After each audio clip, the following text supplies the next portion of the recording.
Bonsoir à tous, grâce à Midrash du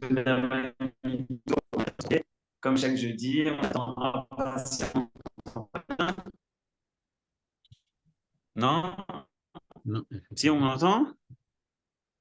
pas bien. Alors on enlève la vidéo. En tous les cas, on retrouve Laura Shmuel Ouziel pour parler ensemble de la paracha Matot Masé.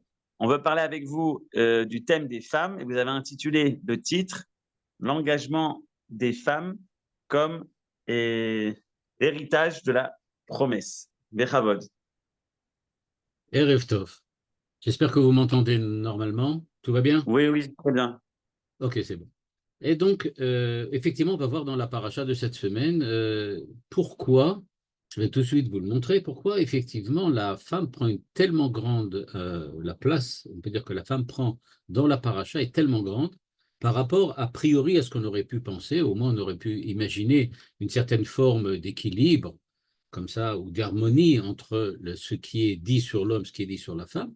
Or, le début de la paracha est tout de suite et de manière absolument claire, déséquilibré. Je vais vous montrer tout de suite le texte, vous allez voir, c'est assez impressionnant.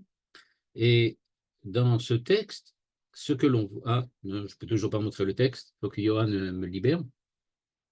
Mais en tout cas, dans le texte, ce qui se passe, c'est qu'il il y a dans le texte euh, le premier chapitre qui parle du neder, donc de l'engagement, du vœu et, et du serment que quelqu'un prononce. euh, il y a une très très forte, un très fort déséquilibre entre ce qui est dit de l'homme et de la femme. Je vais voir si je peux, ce que je peux, non, je peux toujours pas projeter le texte. Donc, voilà ce que je vais commencer directement par les versets. Voilà ce que dit le texte. Le texte commence en disant, ça y est, voilà, vous allez le voir maintenant. C'est bon, je suppose que vous le voyez maintenant. J'espère que c'est assez grand. Et donc, le texte nous dit la chose suivante. Si quelqu'un, donc si un homme, ici on parle ici d'un homme au masculin, okay?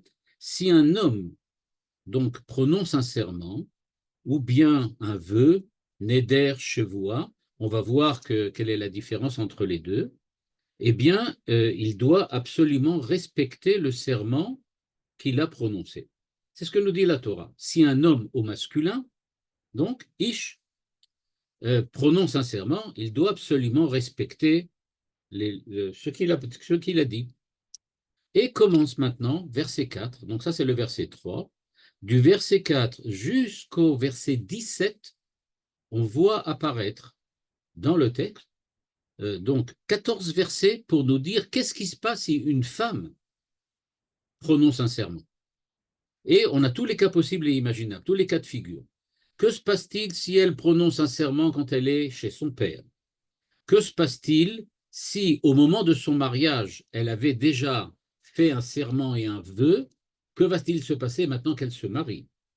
Que va-t-il se passer si elle avait fait un serment alors qu'elle était divorcée ou bien veuve?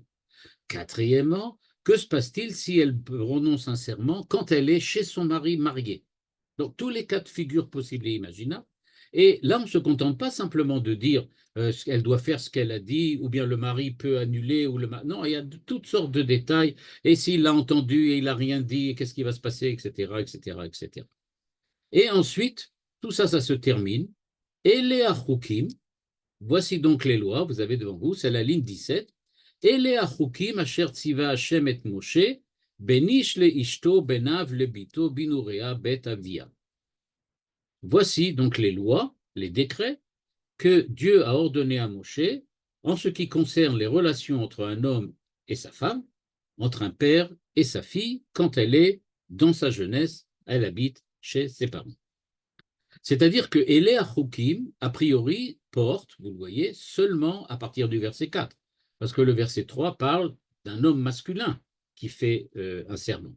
Donc on nous dit, voilà toutes les lois qui concernent les femmes et les serments.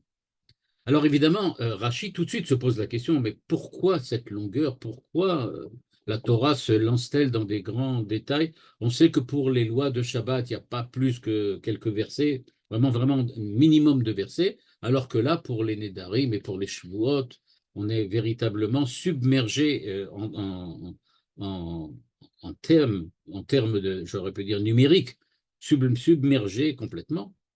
Alors, pourquoi tous ces détails et à quoi ça correspond? De plus, là, je vous ramène un texte du Rav Luria. De plus, il y a une autre question qui se pose. Quel rapport avec toute la paracha?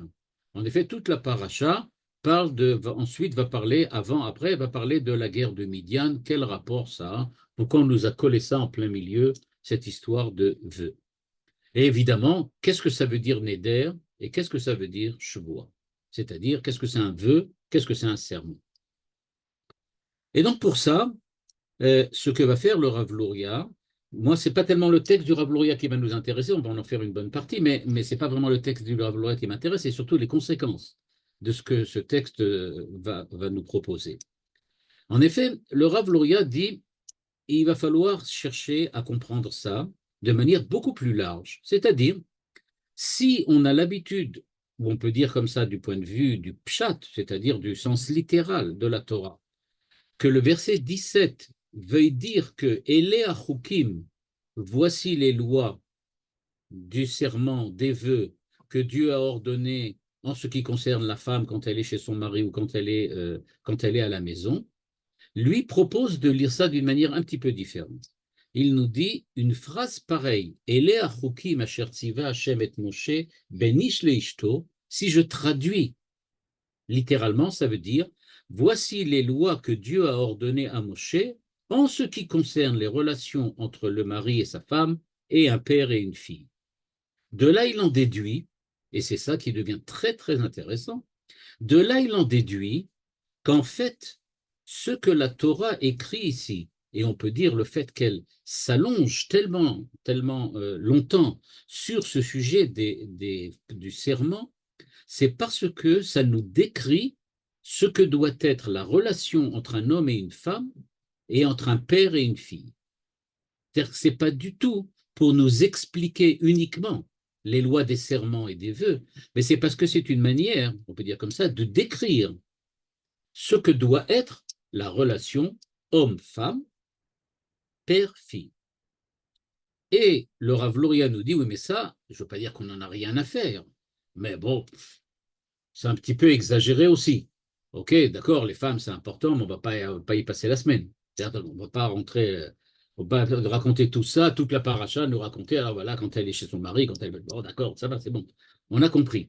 Alors, mais pourquoi tout ça? Et donc, le Rav Luria aussi trouve que ça fait un peu exagéré de raconter ça comme ça. Et donc, il en arrive à la conclusion que c'est certainement beaucoup plus, j'aurais dit, universel. Et voilà ce il va commencer à faire. Il nous dit la chose suivante. Je vais vous expliquer quelle est la différence entre Dor Hamidbar et Dor Ba'e Haaretz, à la ligne 21. C'est-à-dire, il nous dit, si vous voulez comprendre ce que la Torah nous explicite dans les lois des serments et des vœux, il faut que vous vous remettiez cette histoire de serment à l'intérieur d'un cadre beaucoup plus large. On va le voir qu'il est encore beaucoup, beaucoup plus large après. C'est celui de la différence qui existe entre la génération qui est morte dans le désert et la génération qui a eu la possibilité de rentrer en terre d'Israël. Quand vous allez comprendre la différence entre les deux, leur manière d'être, comme disait Manitou, la manière d'être homme dans le désert, la manière d'être homme quand on rentre en terre d'Israël, alors vous allez comprendre encore quelque chose de beaucoup plus large qui va être comment Dieu dirige le monde.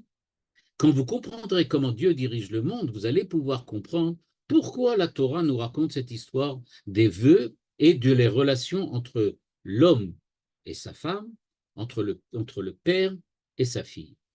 C'est-à-dire que, en fait, les relations, on va dire comme ça, mari-femme, père-fille, sont un espèce d'archétype des relations entre Dieu et le monde.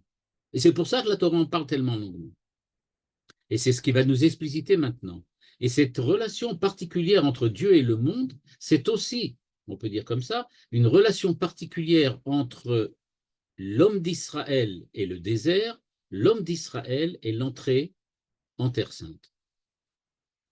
Et donc, il nous dit, si on regarde bien, là maintenant il y a une série d'équations, comme vous avez tous l'habitude des maths, ça ne va pas vous surprendre énormément. Première équation, le Harizal dans la Kabbale nous dit que la génération qui est morte dans le désert correspondait à la relation particulière que Léa avait avec Yaakov.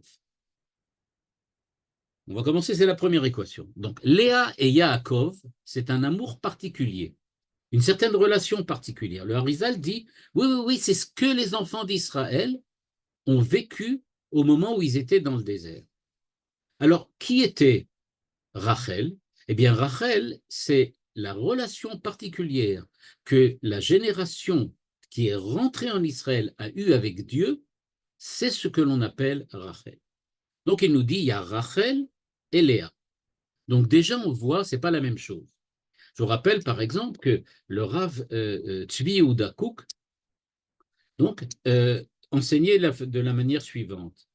Il disait, si vous voulez comprendre qui c'est Rachel et qui c'est Léa, il faut voir la différence entre un mariage qui a été mis en place par les parents, donc un mariage qui a été, on peut dire comme ça, proposé par les parents, incité par les parents, et ensuite, on peut dire d'une certaine façon, a été mis en place par les parents, et le mariage romantique dont on parle dans tous les romans depuis un certain nombre de siècles. C'est-à-dire l'amour de Yaakov pour Rachel, c'est un amour romantique. Il l'a vue, il est tombé amoureux d'elle, et il a voulu travailler pour elle, etc., etc. Il y a tous les éléments du romantisme dans la relation particulière entre Yaakov et Rachel. Eh bien, c'est cette relation romantique qui existerait entre la génération qui est rentrée en terre d'Israël et Dieu. Ils avaient un amour pour Dieu romantique et inversement, évidemment. Par contre, Léa, c'est beaucoup plus, j'aurais pu dire, technique. On se marie, pourquoi? Parce qu'on correspond bien, les familles sont d'accord, etc., etc. Il n'y a pas vraiment d'amour entre Yaakov et Léa au sens, j'aurais pu dire, romantique. Ce qu'il y a, c'est surtout comme un mariage qui a été mis en place par les parents et les familles. OK, c'est la première notion. Donc déjà, on voit apparaître qu'il existe une différence entre cette génération qui est dans le désert et qui donc techniquement est liée à Dieu. Elle est liée à Dieu techniquement. Pour donner un exemple très simple, ils sont sortis d'Égypte techniquement. C'est-à-dire qu'on ne voit pas apparaître à un certain moment que les enfants d'Israël en Égypte annoncent qu'ils aiment Dieu ou qu'ils attendent impatiemment que Dieu vienne, etc. Bien au contraire. On voit que quand Dieu apparaît là-bas en Égypte, les enfants d'Israël lui disent, tu sais quoi, peut-être que tu te trompes, ils disent à Moshe, peut-être que ce n'est pas le moment, et puis qui dit qu'on doit sortir maintenant? Et quand ils arrivent là-bas au moment du passage de la mer Rouge, ils disent, peut-être qu'il vaudrait bien mieux revenir que de continuer, etc., etc. Donc on ne peut pas dire que c'est l'amour romantique, on s'en va, comme on s'enfuit comme deux amoureux dans le désert. Pas du tout ça. Et donc, par contre, quand les enfants d'Israël rentrent avec Yoshua en terre d'Israël, là, c'est complètement différent. Là, ils ont l'Arche Sainte avec eux, ils vont traverser le Jourdain, de la même manière qu'il y a eu le passage de la mer Rouge. Il y a le passage du Jourdain, mais alors là, on en fait toute une cérémonie, tout le monde accepte de venir, on fait passer les Kohanim, on assèche le Jourdain, etc., etc. C'est tout à fait autre chose, c'est tout à fait, j'aurais pu dire, une autre ambiance. Tout à fait une autre ambiance. Et donc, ça, c'est ce que le Harizal nous apprend. Vous allez me dire quel rapport ça a? Ça va arriver. Il faut prendre le temps d'écrire les équations. Ensuite, deuxième équation. Que s'est-il passé par la suite? Eh bien, nous dit le Rav Luria, le Harizal nous a enseigné Rachel Véléa, mais il faut savoir que l'essentiel de ce que Dieu nous demande dans ce bas monde, évidemment, c'est de faire ce qui est écrit dans la Torah. C'est clair. En effet, on est sorti d'Égypte, on est arrivé tout de suite, au bout de quelques semaines, on est arrivé au mont Sinaï, on a reçu la Torah, on a reçu les mitzvot, et donc c'est bien clair que Dieu nous dit, vous savez, à partir de maintenant, j'attends de vous de vous comporter selon le code de conduite que je vous ai fourni, à savoir la Torah. Et donc, j'attends de vous de bien vous conduire, de faire ce qu'il faut. Et à ce moment-là, voilà, im shamoa tishmeu et mitzvotai, venatati gishmechem beitam, etc., etc.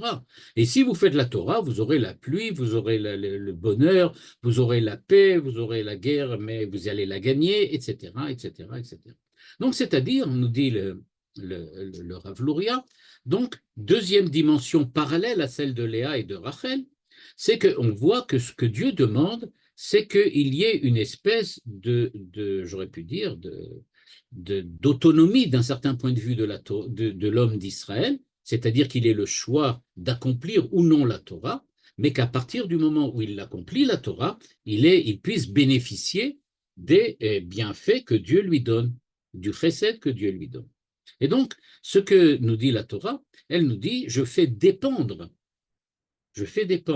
votre bonheur, je fais dépendre votre bien, votre confort du fait que vous accomplissez ou pas la Torah de la manière dont vous l'accomplissez. Mais nous dit le Rav Luria, il ne faut pas oublier qu'avant la Torah, le monde a quand même existé un certain nombre de semaines. Je rappelle, il y a quand même 2000 ans avant. C'est-à-dire que le monde a quand même existé avant la Torah. Alors, qu'est-ce qui s'est passé à ce moment-là? Eh bien là, nous dit le Rav Luria, c'est Dieu qui a maintenu en l'existence et qui a donné aux hommes, et pas seulement aux hommes, à l'ensemble de la création, ce dont elle avait besoin, mais sans aucune réciprocité. C'est-à-dire, il n'attendait rien de l'homme, rien des animaux, rien des plantes, rien de rien du tout.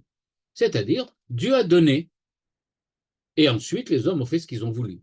Bon, évidemment, il y a un moment où ils étaient un peu trop énervés, alors bon voilà, Dieu a décidé de changer tout, et il a enlevé. Mais on ne peut pas dire qu'il y a eu, à part les Sheva Mitzvot Bnei Noach qui interviennent après, justement Noach, avant Noach, on n'a pas vu qu'il y avait quelque chose de particulier.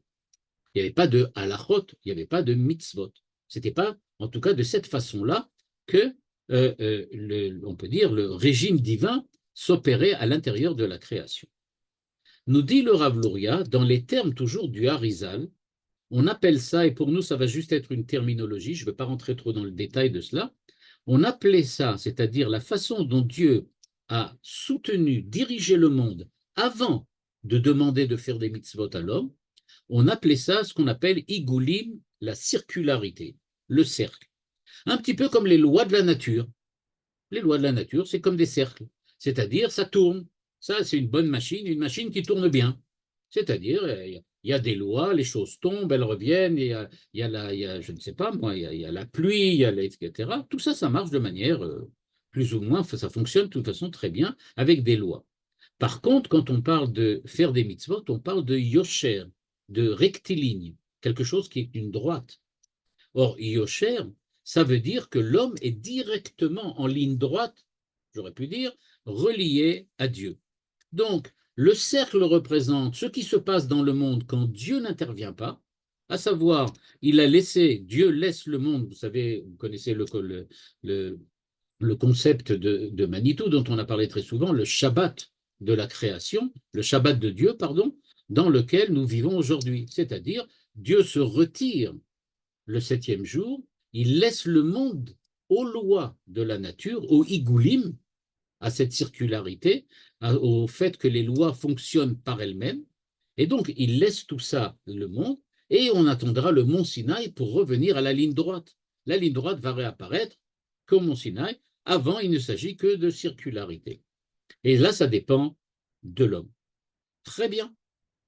Et donc, nous dit le Rav Luria, où cela nous mène-t-il? Eh bien, ça nous amène à la chose suivante. Tant que le monde fonctionnait avant la Torah, il était bien clair que Dieu donnait au monde simplement parce que lui avait décidé qu'il devait leur donner. Les hommes n'ont rien fait de particulier pour mériter de recevoir quoi que ce soit de Dieu. Dieu leur a donné. Et quand évidemment les hommes se sont comportés de manière aussi mauvaise qu'ils pouvaient au moment de Noach, Dieu a dit, OK, on recommence à zéro.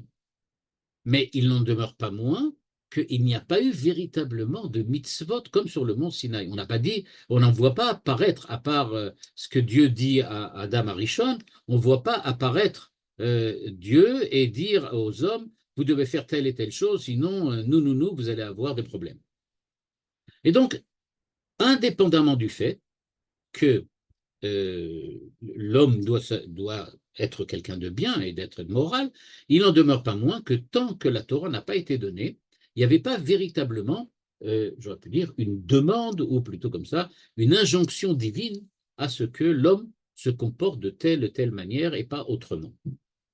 De la même façon, nous dit le Rav Luria, ça veut dire que quand Dieu a créé le monde, on le sait, la Torah nous dit « Olam chesed yibane ». Le monde a été créé par le chesed de Dieu. Qu'est-ce que ça veut dire chesed? Alors nous, on imagine, parce que bon, on est comme ça, alors on imagine que c'est un peu comme ce qu'on entend parler tous les jours. Qu'est-ce que ça veut dire chesed? Ça veut dire, eh bien, que Dieu, il n'avait pas, un matin, il s'est levé, il a dit, c'est quoi, et si je faisais du bien à l'homme? Alors je vais créer un homme et je vais lui faire du bien. Et voilà, et je le crée.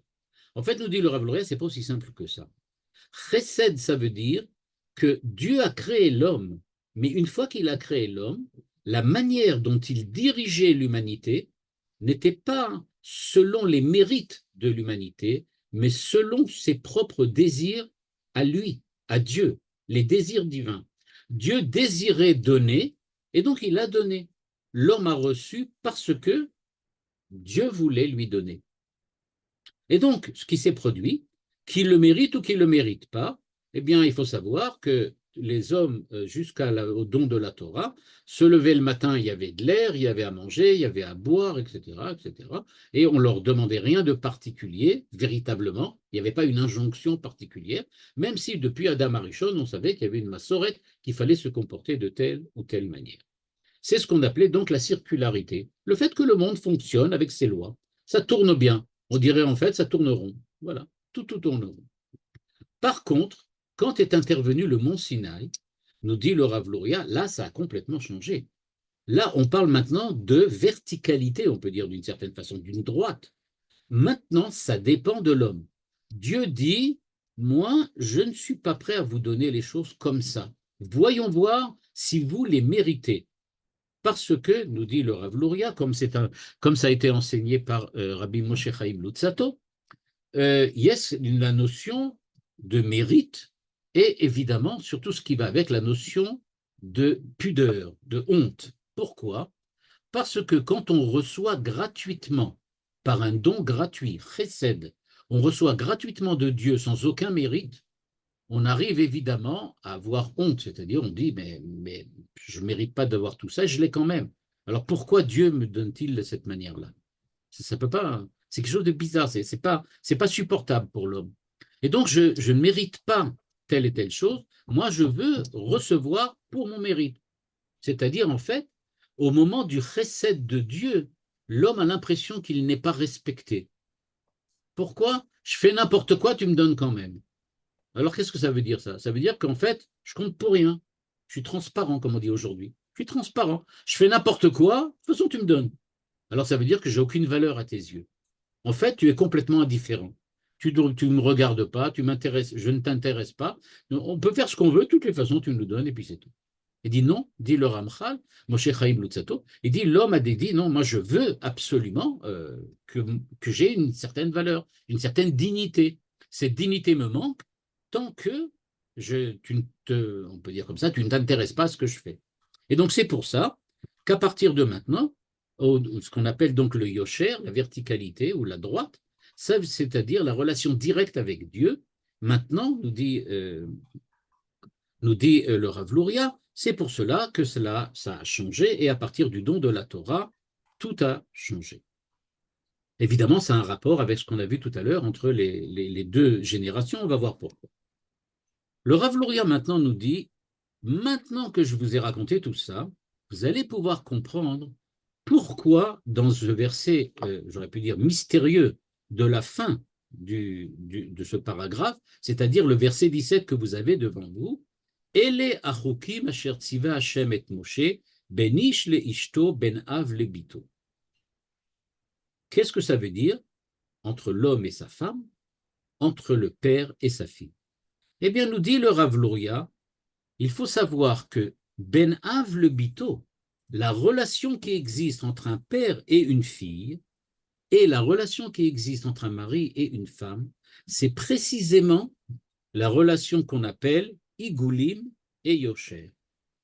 C'est-à-dire, nous dit-il, la relation qui existe entre le père et la fille correspond à ce que l'on a vu maintenant au moment de la création, quand Dieu dirige le monde directement et qu'il donne indépendamment du mérite et de la valeur. C'est-à-dire, les parents donnent aux enfants, les parents donnent à leurs enfants. Mais évidemment, quand les parents donnent à leurs enfants, ils n'attendent pas, enfin, aujourd'hui les psychologues insistent beaucoup là-dessus, et ils ont sûrement raison, d'après ce que nous dit le Rav Luria, ils n'attendent pas que les enfants leur rendent quelque chose. Quand on est parent pour ses enfants, on leur donne parce que ce sont nos enfants, indépendamment du fait qu'ils choisissent ou ne choisissent pas le chemin que je leur ai proposé, ou qu'ils ne choisissent ou ne choisissent pas de se comporter de la manière dont je veux. Les enfants restent les enfants, indépendamment de ce qu'ils font. C'est-à-dire, nous dit le Rav Luria, qu'en fait, dans cette relation entre Av ou Bito, entre le père et la fille, il y a quelque chose qui fait que la fille, en fait, est considérée par le père comme s'il était l'origine, la source de sa fille.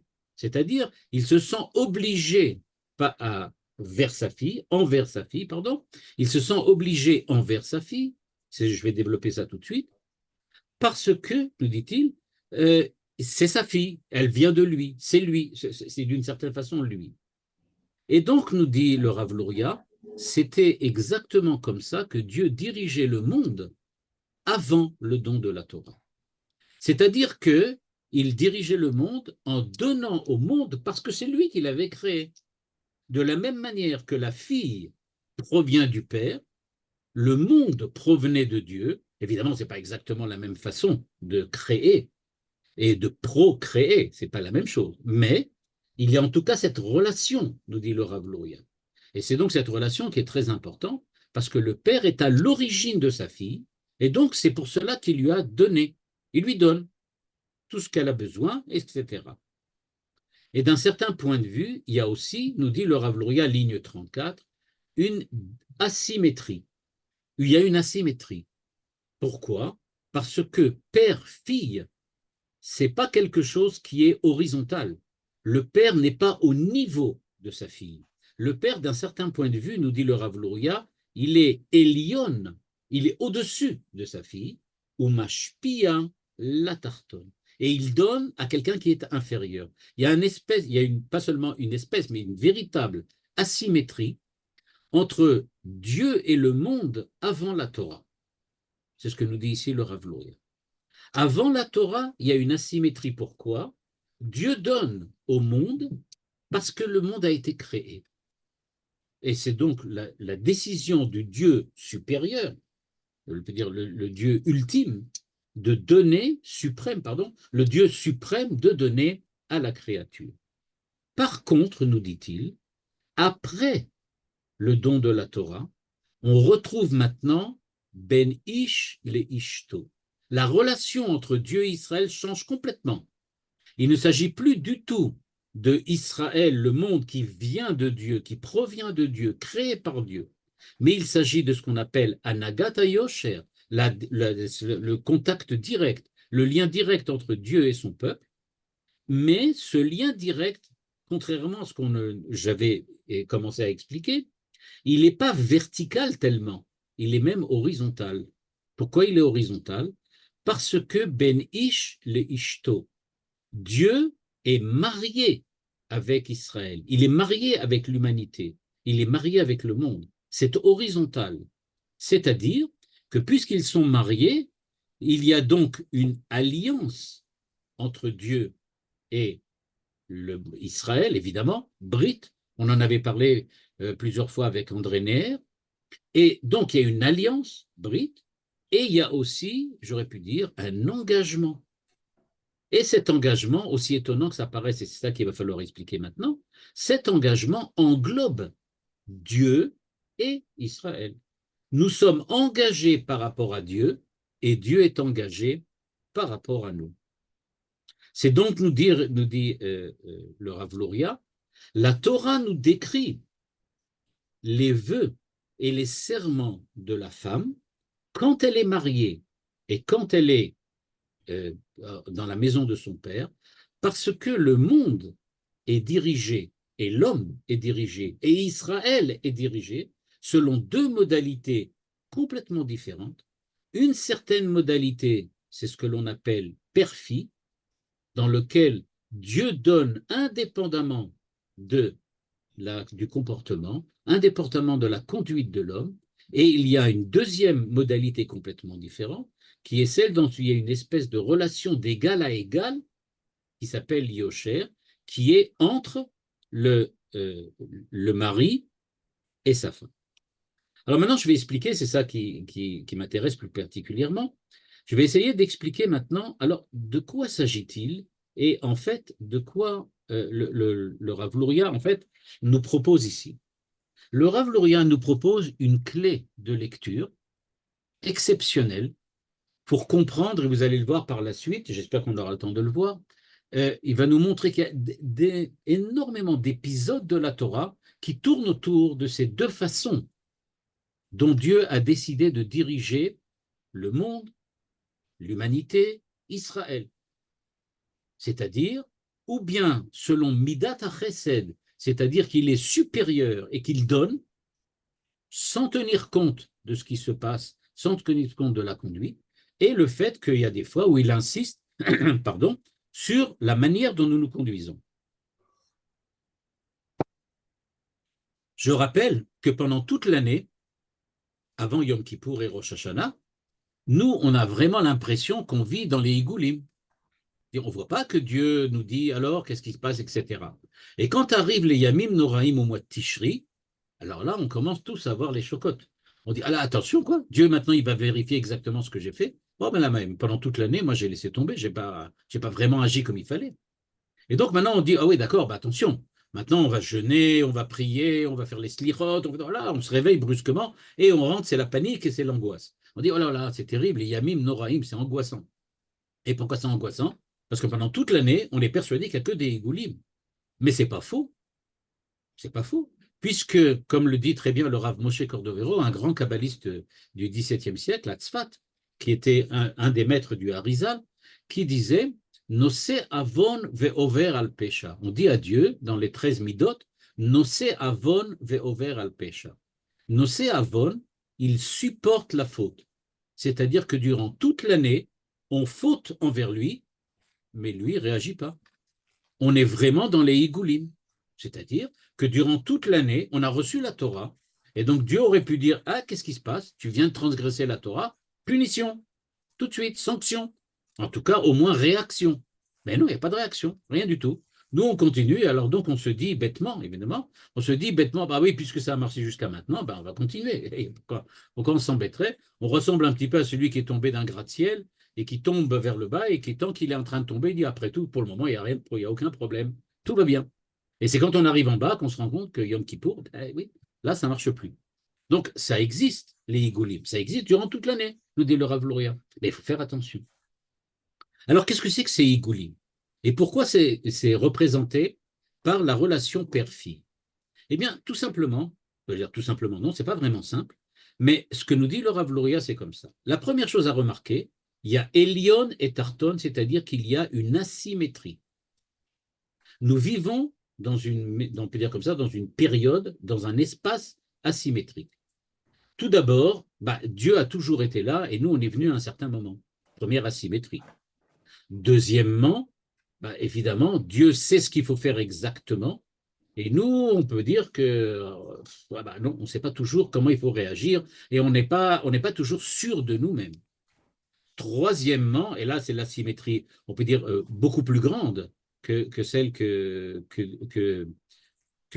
les deux autres dont j'ai parlé jusqu'à maintenant, eh bien, c'est qu'au niveau du pouvoir, Elion, Dieu a beaucoup plus de pouvoir et d'autorité sur nous que nous-mêmes sur nous-mêmes. C'est-à-dire que Dieu peut faire des choses que nous ne pouvons pas faire. Et il peut faire de nous des choses que nous ne pouvons pas véritablement faire entre nous-mêmes. Et donc, ce qui se passe, c'est la chose suivante. Dieu est considéré comme éternel du point de vue de la temporalité. Il est comme éternel complètement, hors du temps. Il est avant la création. Il est donc le créateur. Ça, c'est une différence absolue. Et donc, à partir du moment où Dieu est avant, comme le Père est avant la fille, ça veut dire en fait qu'à partir de maintenant, en fait, Dieu est présent avant même que nous parvenons à l'existence.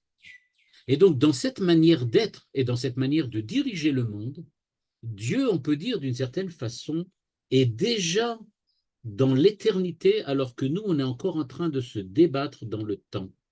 C'est pour ça qu'il nous donne gratuitement, précède, il nous donne gratuitement des bienfaits, la survie, l'existence, bien que nous ne la méritons pas. Parce que lui, il voit, il a une perception de l'histoire qui dépasse très largement celle que nous pouvons avoir. Nous, nous sommes dans le temps, lui non. Il est avant nous. Il sait déjà ce que la création va devenir, de son point de vue, évidemment, d'une manière dont nous ne connaissons pas, évidemment aussi. Et donc, il sait ce qui va se passer. Il a évidemment une expérience, alors que nous, une certaine expérience, une certaine connaissance que nous n'avons pas. Ce qui revient à dire que dans la Midat HaChesed, dans les Igulim dont on parle maintenant, il y a quelque chose d'extrêmement important. Nous sommes toujours dans une position d'apprentissage et de découverte. On est toujours comme ceux qui découvrent ce que Dieu savait toujours. Eh bien ça, c'est extrêmement important. Parce que ça veut dire que, nous dit le Rav Luria, Dieu est au-dessus de nous et donc on ne pourra jamais arriver à la connaissance divine. On ne pourra jamais apercevoir et voir le monde comme lui le voit. Pour nous, c'est toujours une découverte. Pour nous, c'est toujours un monde nouveau que nous découvrons à chaque fois et qui nous demande à chaque fois d'interagir et de réagir et d'essayer de prendre des décisions qui soient les décisions valables et bonnes. Donc, on n'a pas cette possibilité-là. C'est ça, Elion Tarton. Il est au-dessus. Nous, non. Donc, on ne peut pas. Comment on peut faire? On reçoit gratuitement. Dieu nous soutient gratuitement. Pourquoi? On ne pourra jamais avoir cette vision-là. Donc, on découvre, alors on fait des erreurs. Donc, Dieu dit, OK, c'est pas grave. Et évidemment, Dieu qui a, de ce point de vue-là, la connaissance absolue, etc., eh bien, il nous laisse avec notre liberté, mais il a conscience que notre liberté, parfois, n'est pas suffisante. On n'arrive pas à s'en sortir.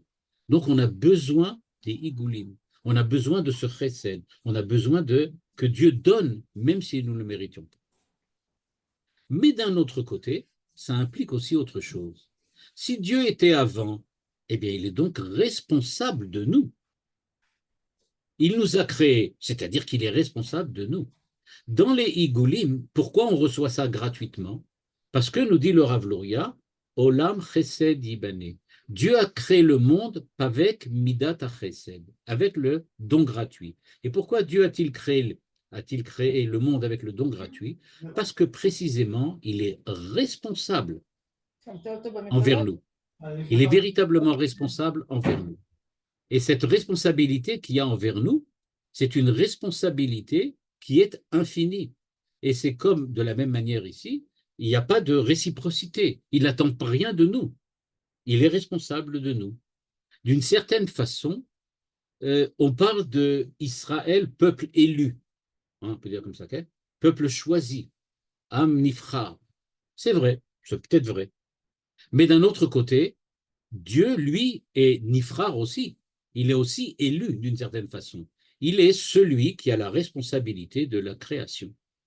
Et donc, comme Manitoul en parle souvent, le fait qu'il y ait une histoire n'empêche pas que Dieu intervienne.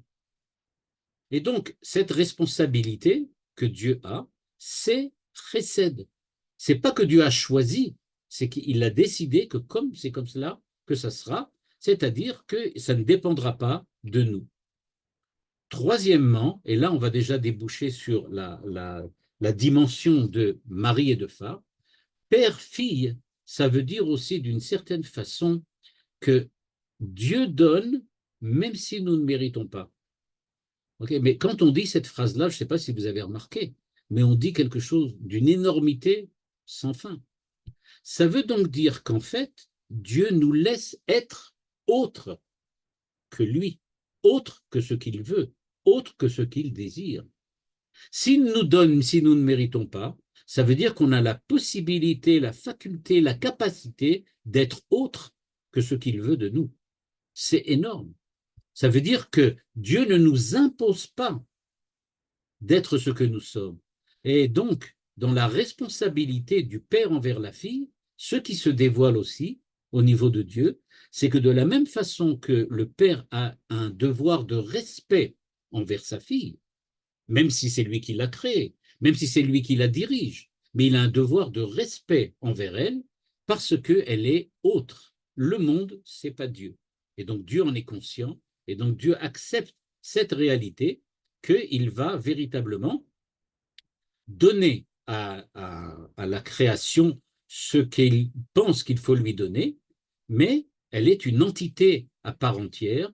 Et d'un certain point de vue, le rabbi de Lubavitch utilise une très très belle image, et il dit, il y a aussi quelque chose de formidable, mais de mystérieux.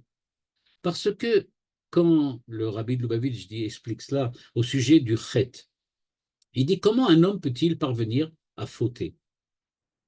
Ben, c'est la liberté, c'est le libre arbitre.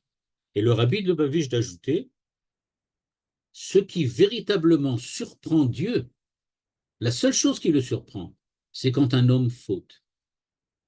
Accomplir un péché, accomplir une faute, c'est la seule chose qui peut surprendre Dieu. Parce que pour Dieu, dans la relation igoulim, la relation père-fille, eh bien, nous sommes les enfants de Dieu. Et donc, a priori, on devrait se comporter comme il veut. Mais non, ça le surprend aussi. Il y a une espèce de part de mystère et d'imprévisibilité, on va dire de cette manière-là, d'altérité, qui est irréductible à cette relation qui s'appelle Igoulim. Dieu se laisse surprendre, accepte de se laisser surprendre par la conduite de l'homme. Et d'une certaine façon, quand on dit que si le Mashiach va venir, ça ne peut être que dans deux possibilités, ou bien Be'ita, ou bien Achishena, ou bien en son temps, c'est-à-dire si vous accomplissez la Torah, ou bien Achishena si vous ne l'accomplissez pas. En fait, ce que nous dit le Rav Luria, qu'est-ce que ça veut dire Be'ita Achishena? Ça veut dire en fait qu'il y a une part d'imprévisibilité. Dieu ne sait pas à l'avance ce que nous allons pouvoir faire. Il y a toujours une possibilité pour que l'homme surprenne Dieu. Évidemment, c'est des mots à prendre avec beaucoup, beaucoup je veux dire, de façon très, très bonne, hein, de ce point de vue-là, c'est-à-dire ne les prendre vraiment avec beaucoup de précaution et sans les exagérer pour ne pas tomber dans des possibilités et des absurdités logiques. Dans la deuxième relation possible, dont parle ici le Rav Luria, c'est la relation mari-femme. À ce moment-là, comme on l'avait parlé tout à l'heure, eh bien, premièrement, il y a une reconnaissance mutuelle. Mari-femme, on se reconnaît mutuellement. La femme accepte de prendre un mari et le mari veut bien prendre la femme.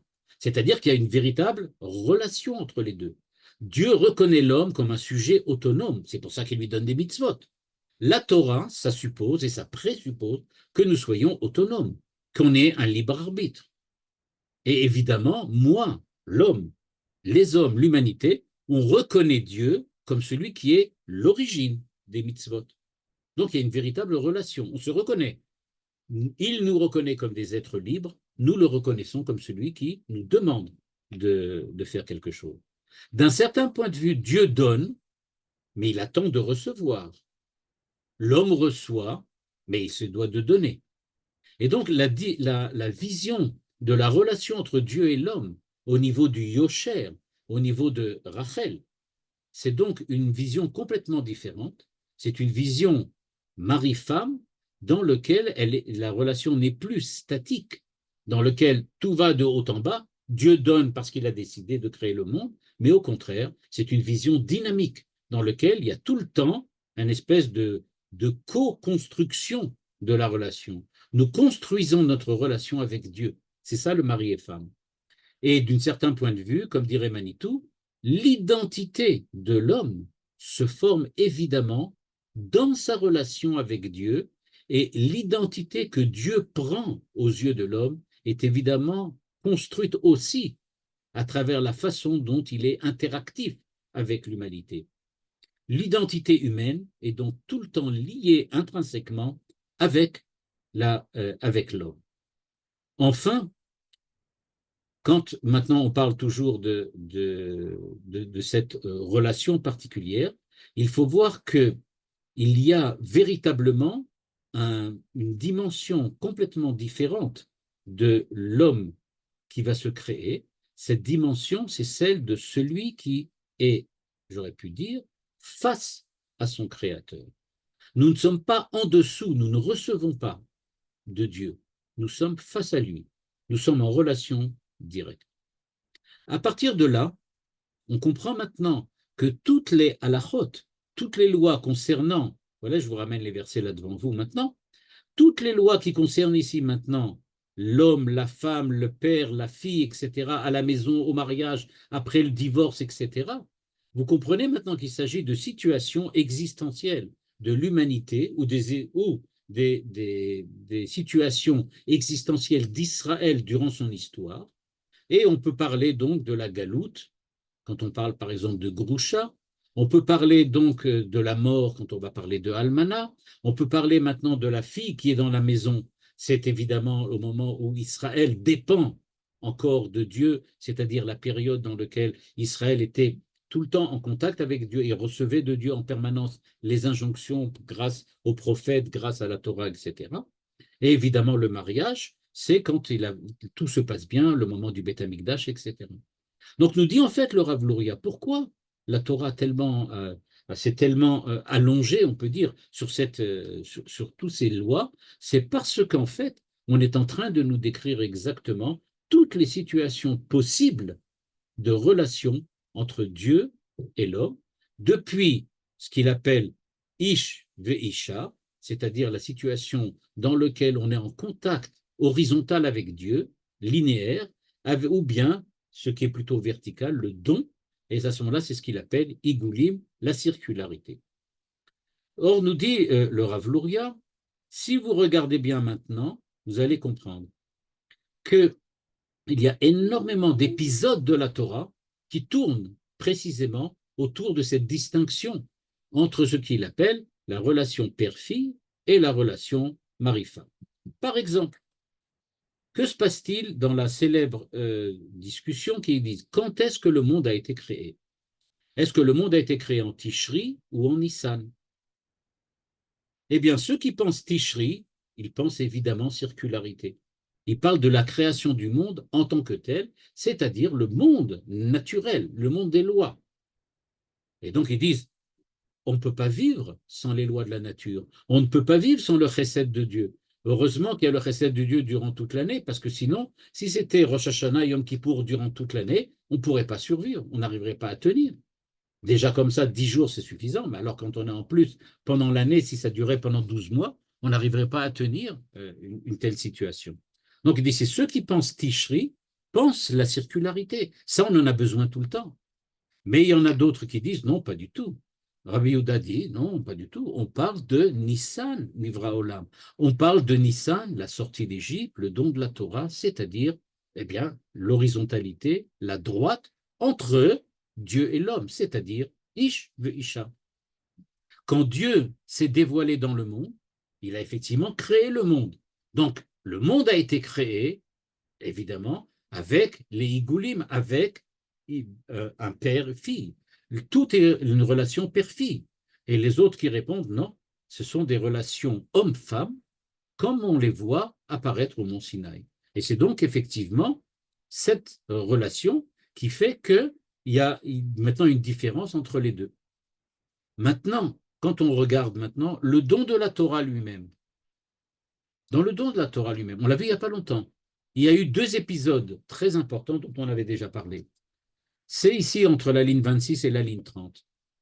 On a entendu qu'au moment où les enfants d'Israël sont arrivés à côté du mont Sinaï, Dieu leur descend et leur dit, voilà, je vais vous donner la Torah, etc., etc. Qu'est-ce que disent les enfants d'Israël? Naaseh venishma. On accepte, on est d'accord, on va accepter de faire la Torah. Puis après, on raconte, Kafa alehem har kegigit, nous dit le Midrash. Le Midrash nous dit, non, pas du tout, on leur a pas demandé leur avis. Et on leur a imposé. Alors, encore une fois, c'est imposé ou c'est donné. C'est-à-dire, c'est une relation père-fille dans laquelle Dieu nous impose. Kafa alehem har kegigit, il leur a mis la montagne au-dessus de la tête, il leur a dit, voilà, il n'y a pas le choix. Comme il nous a dit tout à l'heure, Elion Tarton, verticalité. C'est-à-dire, Dieu est au-dessus, il nous impose. Ou bien Nasé Venishma, c'est horizontal. On fait une alliance entre nous, on fait un accord entre nous. On te dit, on est d'accord d'accepter la Torah. Et toi, tu nous dis, d'accord, alors dans ce moment-là, je vais vous la donner. Eh bien, nous dit le Rav Luria, comme dit le Maharal, c'est les deux à la fois. Ça marche toujours comme les deux à la fois. Et c'est ce que disait Manitou au nom du Maharal, à savoir qu'on ne, disait Manitou, on ne marie que des gens qui sont fiancés. C'est-à-dire, une fois qu'ils ont dit Naaseh venishma, alors on leur impose, maintenant vous allez vous conduire selon les règles du mariage. Mais eux, ils étaient d'accord au départ. C'est-à-dire que c'est pas ou, mais c'est les deux, c'est et. Il faut les deux. Et donc il faut une relation père-fille, mais aussi une relation homme-femme. Ça marche ensemble. Et c'est ce que, effectivement, on voit au niveau de Kabbalat Torah. Nous dit le Rav Luria, et ça continue encore, les enfants d'Israël, que sont-ils par rapport à Dieu? Les versets sont très clairs. Parfois on nous dit Avada Ehem, c'est ce qui est écrit dans les prophètes. Nous sommes les serviteurs de Dieu. Nous sommes les serviteurs, les esclaves de Dieu. Mais quelquefois, Bani Matem Lachem Elokechem, vous êtes ses enfants. Alors qu'est-ce que ça veut dire? Bon, c'est vrai, on peut utiliser ses enfants comme des esclaves. Ça arrive, ce n'est pas recommandé, mais on a entendu parler de ça quelquefois. Mais encore une fois, pourquoi ça marche de cette façon-là? Eh bien, précisément, nous dit le Rav Luria, parce qu'il y a les deux dimensions. Le Eved, le serviteur, l'esclave, fait ce que son maître lui demande de faire. Ça, c'est la relation père-fille, dans laquelle, quand la fille est encore petite, eh bien, le père lui dit, tu vas faire ci, tu vas faire ça, je vais te dire, etc., etc., etc. Il lui impose un certain nombre de choses. Par contre, Banim, les enfants, c'est un petit peu différent. Pourquoi? Parce que dans Banim, il y a quand même un amour qui se développe. Ça, c'est plutôt le côté du mariage, dans lequel il y a un amour qui se développe, et ce n'est pas simplement technique, comme on l'a vu jusqu'à présent. Et nous dit le Rav Luria, tout ça pour en arriver là, c'est qu'en fait, c'est ça la différence entre le Neder et Shevoua. Et c'est là-dessus que je vais terminer. Enfin, pas tout à fait. Il va nous expliquer que c'est ça la différence entre un vœu et un serment. En effet, nous dit-il, il y a deux manières de faire. On peut dire comme cela. Je peux dire, comme dans le cas d'un vœu, que la chose qui est devant moi, dorénavant me sera interdite comme si c'était un korban, comme si c'était un sacrifice, comme si c'était quelque chose de kadosh. C'est-à-dire, c'est moi qui rends la chose sainte et kadosh. Ça, c'est le neder. Chevoua, le serment, c'est de dire, dorénavant, la chose qui est devant moi, je la considère comme si Dieu me l'avait interdit. Ça, c'est chevoua, c'est le serment. Et donc, nous dit le Rav Luria, la différence entre le serment et le vœu, c'est précisément la différence entre père-fille et homme-femme.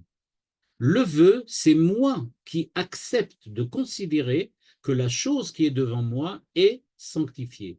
Ça, c'est relation mari-femme. C'est-à-dire, il y a une espèce d'accord entre nous. Moi, je considère, c'est moi qui donne mon accord, c'est moi qui accepte de prendre sur moi. Dans la chevoua, je me considère comme obligé par Dieu. Ce n'est pas moi qui accepte, mais je dis non, j'ai toujours été obligé par Dieu. Dieu a voulu que ça soit interdit et il me l'a dit. Il n'a pas dit aux autres, mais moi, il me l'a dit. Et donc, à partir de maintenant, je sais que c'est interdit pour moi. Dans cette dimension-là, entre le vœu et le serment, il y a donc deux dimensions complètement différentes.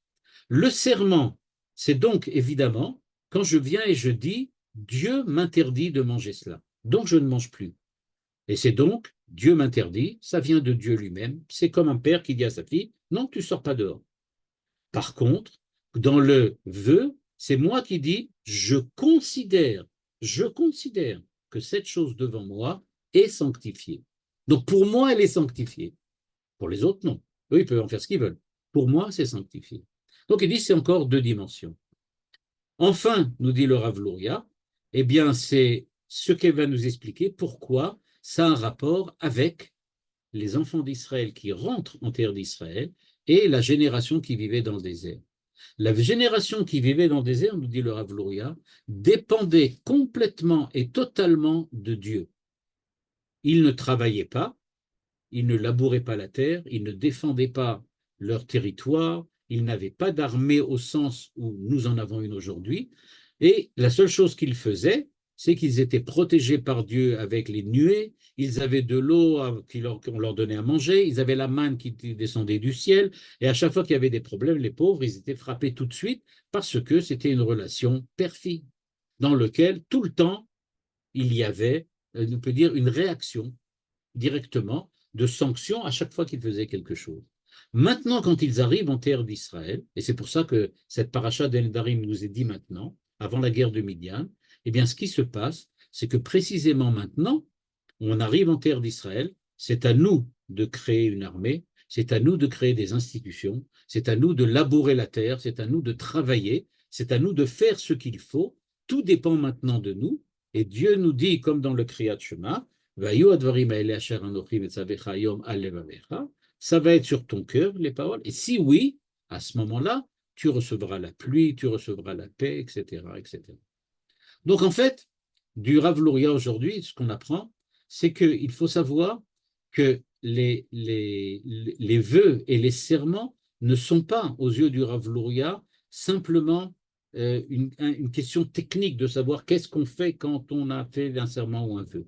Mais c'est la description rigoureuse des relations qui peuvent exister entre Dieu et Israël, à savoir des relations de filialité quand il s'agit de ce qu'il appelle la circularité, à savoir le fait d'imposer à Israël ce qu'il faut, et face à une autre relation, qui est une relation d'alliance, une relation de respect mutuel, une relation dans laquelle il y a un amour entre Israël et son Dieu, et cela, ça correspond à l'entrée des enfants d'Israël en terre d'Israël.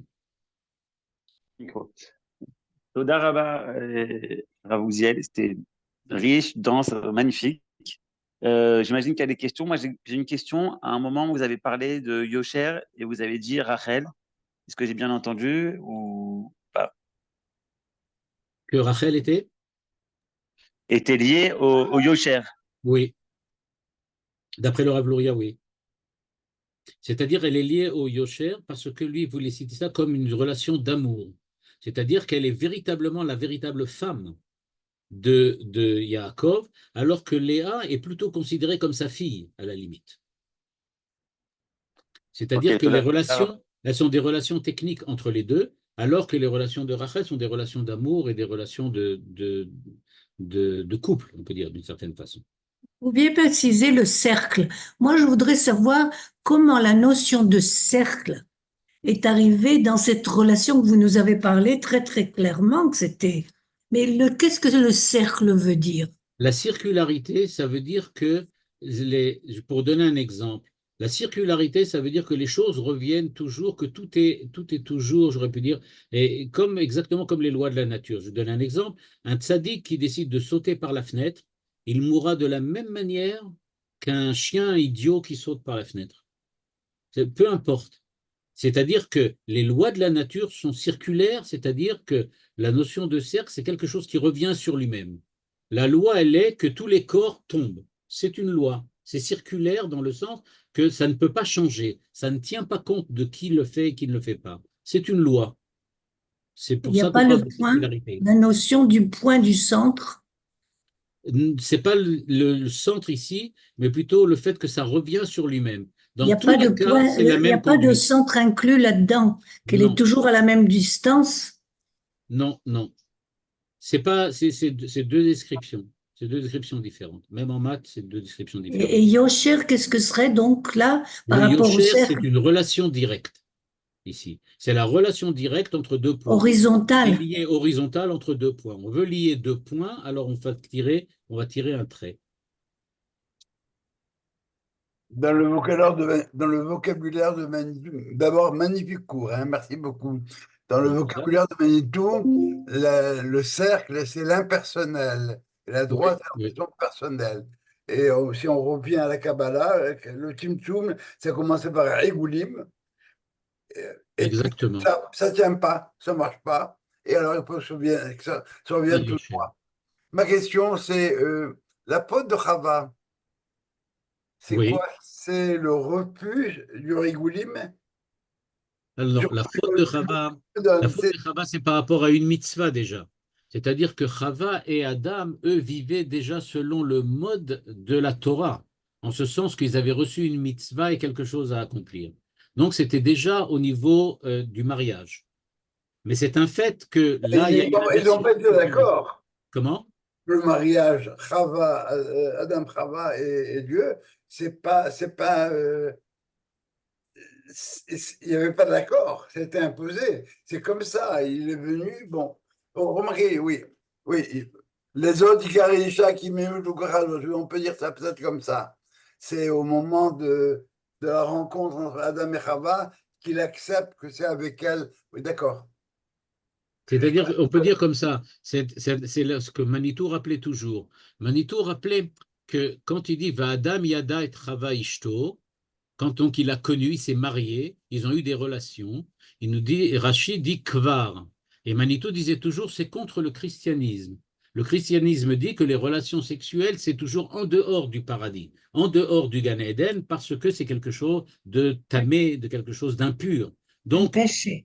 on les fait pas, il y en a pas quand on est dans le paradis, on ne fait pas ça quand on est à l'intérieur du Gan Eden.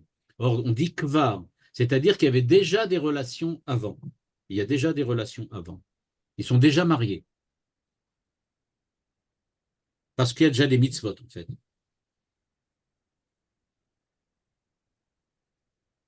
Merci beaucoup. Toda Rabba. Merci Donc, beaucoup. Profesh Naïm, puisque je crois que c'est le dernier cours pour ce cycle-là. Profesh Et Naïm. on se retrouve en début d'année. Profesh En début d'année. Naïm. Dans un mois, c'est pas vraiment début de l'année. Shabbat Shalom. Shabbat Shalom. Et tranquille. Merci, Shabbat Shalom. Des Merci. vacances tranquilles, surtout. Bezrat Hashem. Bezrat Hashem. Parce que c'est pas évident.